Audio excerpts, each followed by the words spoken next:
il parle seulement du contentieux belgo-congolais. Mais quand vous avez un problème dans un magasin, le vendeur, c'est pas lui le propriétaire du magasin.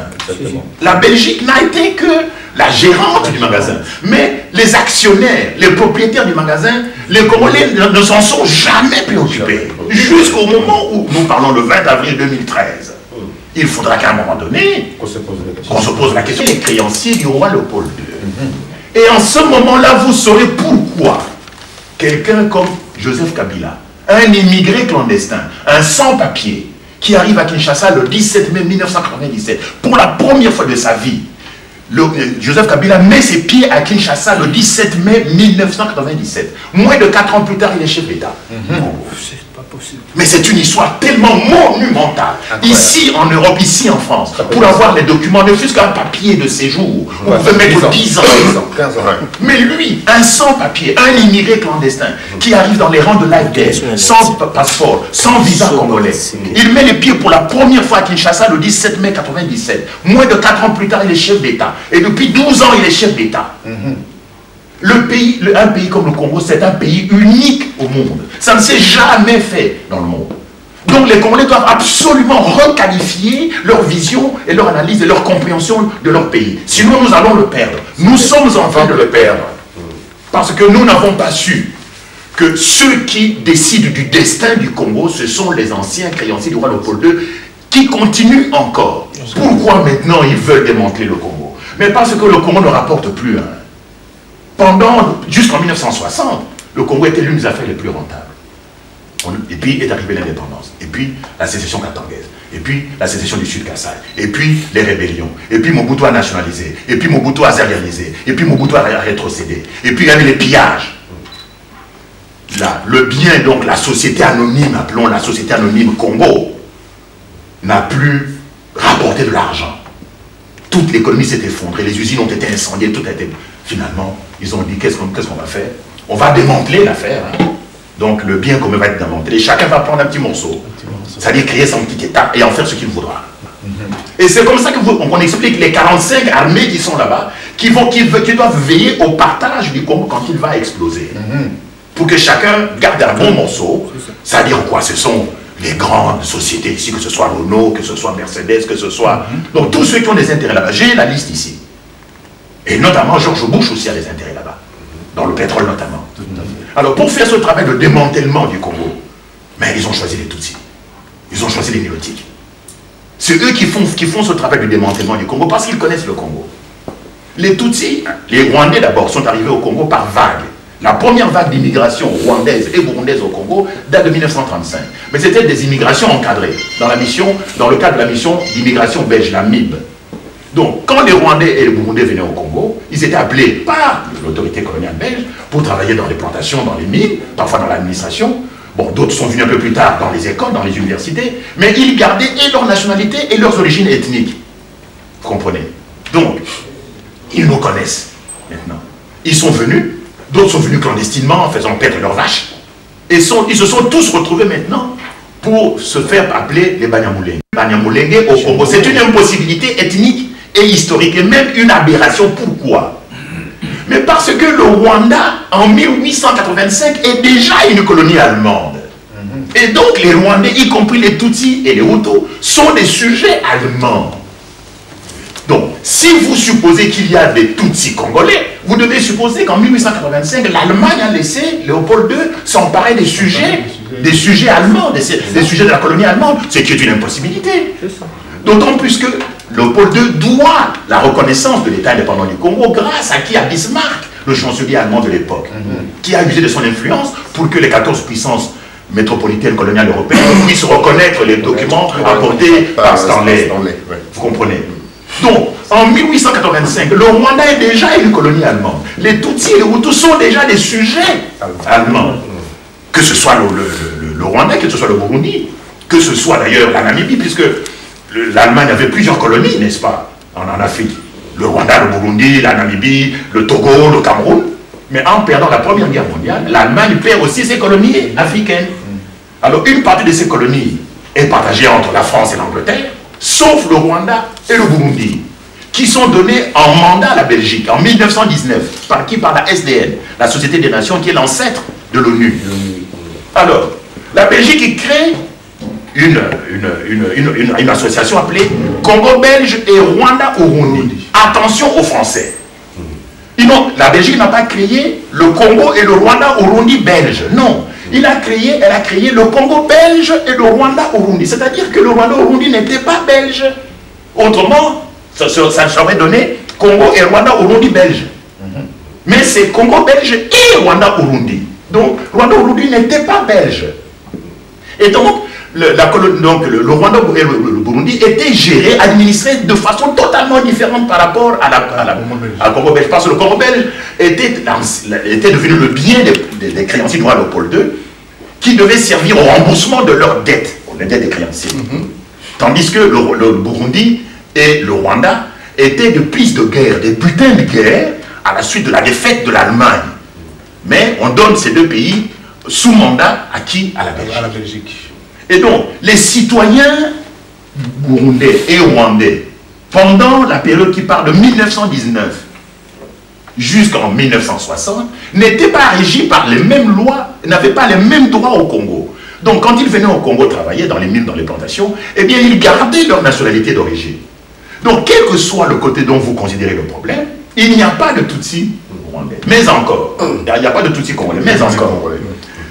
Lorsque vous regardez les traités de cession de souveraineté, qui sont évidemment les juges de paix, pour savoir s'il y a effectivement des Tutsis congolais, consultez la liste des traités de cession de souveraineté signés par les chefs de terre, les empereurs et les rois, acquis à Stanley, qui sont produits à la conférence de Berlin en 1825. Quand vous consultez cette liste, il n'y a pas un seul Mwami de Tutsi rwandais là-dedans. Il n'y en a pas. Donc, ils n'ont pas de terre chez nous. On est Congolais si on est membre d'une ethnie. Donc, si on est Congolais au Congo, si on est Congolais, si ses parents ou ses arrière-parents sont membres d'une ethnie qui possède des terres. Parce que le Congo, l'État indépendant du Congo a été créé par l'addition des terres. Donc, tu ne peux pas être membre d'une ethnie au Congo sans être membre d'une ethnie qui possède des terres au Congo. Et des terres de 1885 qui sont restées. Qu'est-ce qui se passe en 1908 pour que nous n'ayons plus un rapport direct entre nos terres et nous? Eh bien, les noms des royaumes ont été entièrement effacés pour être remplacés par des noms que le Congo belge a donnés. J'ai retrouvé une carte ethnographique qui date de 1885, qui se trouve au musée de Tervuren. Je vous recommande de l'acheter. Vous allez voir. Les noms, c'est-à-dire qu'aujourd'hui, pourquoi appelle-t-on une partie du territoire français Bretagne? Mais parce qu'il est habité par qui? Par les Bretons. Oui. Donc les Bretons donnent leur nom à la terre sur laquelle ils habitent. Et on ne peut pas contester ce droit-là. La Catalogne est habitée par qui? Mais par les Catalans. Et la Corse? Mais par les Corses. Et l'Irlande? Et l'Écosse? Mais au Congo, aucune province du Congo ne porte le nom des peuples qui y habitent. Le Katanga, il n'y a pas un peuple katangais. Le Bandundouz, il n'y a pas de peuple. Le Kivu, il n'y a pas un peuple, il n'y a pas une ethnie Kivu. Mais ça, c'est depuis 1908. Donc, pour nous dissocier de notre terre, pour qu'il n'y ait pas une identification directe avec nos terres, de liens, donc ils ont totalement débaptisé les noms de nos terres. C'est comme si vous mettez au monde des enfants qui ne portent pas votre nom. Eh bien, à un moment donné, vous n'allez plus reconnaître vos enfants. Jamais. Mais ces enfants ne pourront jamais être bien élevés. Non. Et c'est ça qui s'est passé. Voilà l'un des crimes que les créanciers de Léopold II ont commis. Et moi, j'ai pensé que quand Mobutu lance son mouvement de l'authenticité, de retour à l'authenticité, j'ai pensé qu'il allait récupérer également ces noms-là. Okay. Non, il ne l'a pas fait. Non, il n'a pas fait. Il a posé ces problèmes, on dirait. Il n'a pas posé. Le problème de contentieux belgo-congolais. Il a posé ce problème sur le niveau de l'argent, au niveau financier. Or, le contentieux belgo-congolais, comme je l'ai dit tout à l'heure, n'est rien par rapport au contentieux entre les Congolais et les créanciers. Puisqu'on a payé 4 fois une dette qu'on n'a pas contractée. C'était pas sur cette base-là. Oui, non, non. Donc, notre contentieux avec les Belges, c'est un contentieux au niveau tellement de la façon dont les Belges ont géré le Congo, l'administration. Mais ils ont géré l'administration, donc le Congo belge, pour le compte des créanciers. Vous comprenez? Pour le compte des créanciers. Donc, il y a un contentieux, belgo-congolais, je n'en doute pas, mais il est totalement insignifiant par rapport au contentieux que les Congolais ont avec les créanciers. Et que les Congolais ignorent. Jamais, personne n'a jamais posé cette question du contentieux entre les Congolais et les créanciers du roi Léopold II. Ils ne savent pas. Et à la table ronde de Bruxelles, la question n'a jamais été posée non plus. Et c'est une question qui est restée pendante jusqu'aujourd'hui. Voilà. Sauf que la famille royale belge a la comptabilité de l'État indépendant du Congo. Donc en 1955, le roi Baudouin sait que la colonie a remboursé 4 fois les dettes du roi Léopold II. Et que donc, l'État indépendant du Congo doit revenir à la famille royale, puisque les dettes ont été liquidées 4 fois. Donc le roi Léopold II, le roi Baudouin Ier, vient au Congo belge et demande aux administrateurs des sociétés.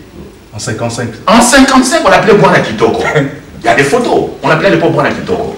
Il vient en voyage officiel, il demande aux administrateurs des sociétés belges, il leur demande de ne plus verser des dividendes dans les comptes des créanciers. Ils leur demandent de ne plus verser parce qu'on a déjà remboursé 4 fois. Il faut que le Congo belge redevienne l'État indépendant du Congo et donc redevienne un bien de la famille royale. Et si cela avait été le cas, nous aurions eu une chance extraordinaire. Parce qu'il est plus facile, évidemment, de traiter avec la famille royale belge que nous connaissons, qu'avec les créanciers que nous ne connaissons pas et qui sont dispersés dans le monde entier. Exactement. C'est logique. Alors, et c'est ça qui se passe. Après son voyage, le roi rentre et les administrateurs ne versent plus des dividendes. Il n'y a plus de transfert de dividendes dans les comptes des créanciers. On se demande, mais qu'est-ce qui se passe? Vous n'avez pas fait de bénéfices? Les administrateurs disent au contraire, on a fait de gros bénéfices. Mais le roi est venu ici, il nous a demandé de ne plus verser. Mais le roi est venu là-bas pour vous demander de ne plus verser. Pourquoi? Parce qu'ils veulent récupérer le Congo belge pour qu'il redevienne l'État indépendant du Congo et donc la propriété de la famille royale belge. Ah bon? Bien. Que font les créanciers? Ils appellent les évolués congolais. Ils appellent les Boboliko, les syndicalistes. Ils appellent Joseph Maloula. Ils appellent les Kimboto, le tout ça. Venez aux États-Unis. Venez voir un peu. Venez en voyage aux États-Unis. Ils vont en voyage aux États-Unis. En 1957, ils leur disent, écoutez, vous savez que vous êtes sous la domination des Belges. Ben oui, vous êtes décolonisés. Mais il y a des pays comme l'Égypte qui ont déjà demandé leur indépendance, qui l'ont obtenue. Vous rentrez au Congo, vous demandez l'indépendance et nous allons vous soutenir. Et c'est ça qui se passe. En 1957 naissent les premiers partis politiques. Quand ils reviennent à Kinshasa, ils publient le fameux manifeste de la conscience africaine, qui est le premier document de revendication politique qui va aboutir finalement au slogan indépendance immédiate. Il demande l'indépendance immédiate. Le professeur Van Bilsen, le belge, dit mais écoutez, non, pas indépendance immédiate, on va vous l'accorder, d'accord, mais en 1980. Les Congolais disent non, indépendance immédiate. Cela sous pression de qui? De Washington. C'est-à-dire les créanciers, qui étaient tous là-bas. Parce que c'est Washington, ce sont les créanciers, les banquiers américains qui chapeautaient l'ensemble des créanciers du roi Léopold II. Et c'est ça qui va se passer. En fait, qu'est-ce qui se passe? C'est qu'on change tout simplement de gérant. Au lieu d'avoir un gérant belge à la tête du Congo, maintenant on a des gérants noirs. Mais pas les propriétaires. Et parce que nous n'avons jamais su qu'il y avait des propriétaires. Et c'est comme ça que les gens ne comprennent pas. Alors que fait la Belgique en 1960 quand elle se rend compte qu'on lui a enlevé la gérance du Congo? Mais elle déclenche la sécession du Katanga. Parce qu'elle connaissait très bien le Congo. La Belgique sait que là au Katanga, il y a du cuivre, du cobalt et tout ça, il y a de l'argent. Elle déclenche aussi, elle finance la sécession du Sud Kasaï. Malheureusement qui échoue. Pourquoi? Mais parce que les créanciers envoient la MONUC au Congo. Mais pour la première fois, la MONUC vient pour mettre faire la sécession katangaise. Et Daka Marshall, l'ancien secrétaire général de l'ONU, meurt au cours des négociations au-dessus de Ndola dans son avion qui est abattu. Le seul secrétaire général de l'ONU qui est abattu dans une crise, qui est assassiné, c'est pour la crise congolaise. Donc c'est un pays qu'il ne faut pas prendre à la légère. Exactement.